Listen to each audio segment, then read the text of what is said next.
Alle Frauen auf der Welt sind Töchter. Und ich bin auch eine Tochter. Die Tochter eines Försters. Und ich erzähle euch jetzt meine Geschichte.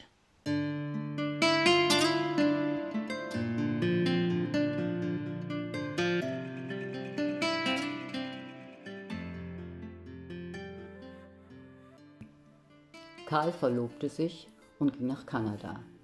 Seine Braut folgte ihm ein Jahr später. Sie bekamen 3 Kinder und die kanadische Staatsbürgerschaft. Meine beiden noch im Haus lebenden Schwestern hatten alle möglichen Liebeleien. Natürlich war keiner der Verehrer meinen Eltern recht. Und so wurden nachts Steinchen an die Fenster geworfen und sich heimlich aus dem Haus geschlichen. Als Holde ihre Ausbildung begann, waren wir nur noch zu 4 im Forsthaus. Um den See herum bauten wohlhabende Leute schöne Ferienhäuser. In der Ferienurlaubssaison wimmelte es von da an von fremden Menschen. Ich freundete mich mit einem Mädchen aus Düsseldorf an. Ich bewunderte ihre moderne Kleidung, denn ich trug ja meistens Dirndlkleider. Papa hatte wieder einen Lehrling zur Ausbildung. Es war mittlerweile der 3. Der Junge hatte rote Haare, Sommersprossen und sah aus wie Boris Becker. Im Nachhinein denke ich, ich war gar nicht in ihn verliebt. Aber damals bildete ich es mir ein.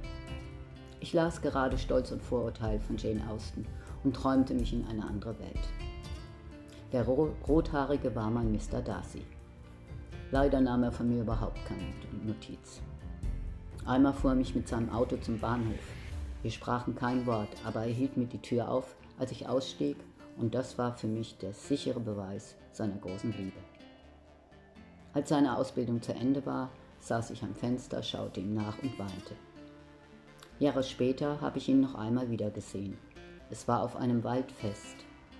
Ich war mit meinen Freundinnen Anna und Gina dort. Da ich mich total verändert hatte, erkannte er mich natürlich nicht. Ich trug eine flippige, gemusterte Hose, ein langes Leinenhemd, darüber bunte Ketten um den Hals und Riemchensandalen. Meine Haare reichten nun mittlerweile bis fast zur Taille. Ich ging also zu ihm hin, lachte ihn an und sagte, ich war einmal sehr verliebt in dich. Ihm fielen fast die Augen aus dem Kopf und er meinte, das hätte ich mir bestimmt gemerkt und nicht vergessen. Ich ließ ihn dann eine ganze Weile raten, ehe ich ihm offenbarte, wer ich war. Den ganzen Abend hat er mich dann verfolgt. Aber ich war hinter einem ganz anderen Typen her. Meine Mutter war es leid, kein Geld zur Verfügung zu haben. Sie wollte unbedingt elektrische Geräte, ein Herd, Kühlschrank, eine Waschmaschine. Also wurde in einer bekannten Jagdzeitschrift eine Anzeige geschaltet. Sommerferien im Forsthaus am See. Nie im Leben hatte meine Mutter mit so viel Zuschriften gerechnet. Sie musste wirklich genau überlegen, wem sie die Zimmer gab. Das Zimmer von Peter bekam ein bekannter Maler, der mich später porträtierte. Peter wurde auf den Speichern neben der Räucherkammer verbannt. Ich schlief in dieser Zeit im Büro auf einer Schlafcouch. Die beiden Doppelzimmer bekamen 2 Ehepaare und für das kleine Kind von dem einen Paar wurde noch ein Notbett mit hineingeschoben. Meine Mutter, stets mit einer weißen Schürze bekleidet, stand nun unermüdlich am Herd. Sie war eine exzellente Köchin.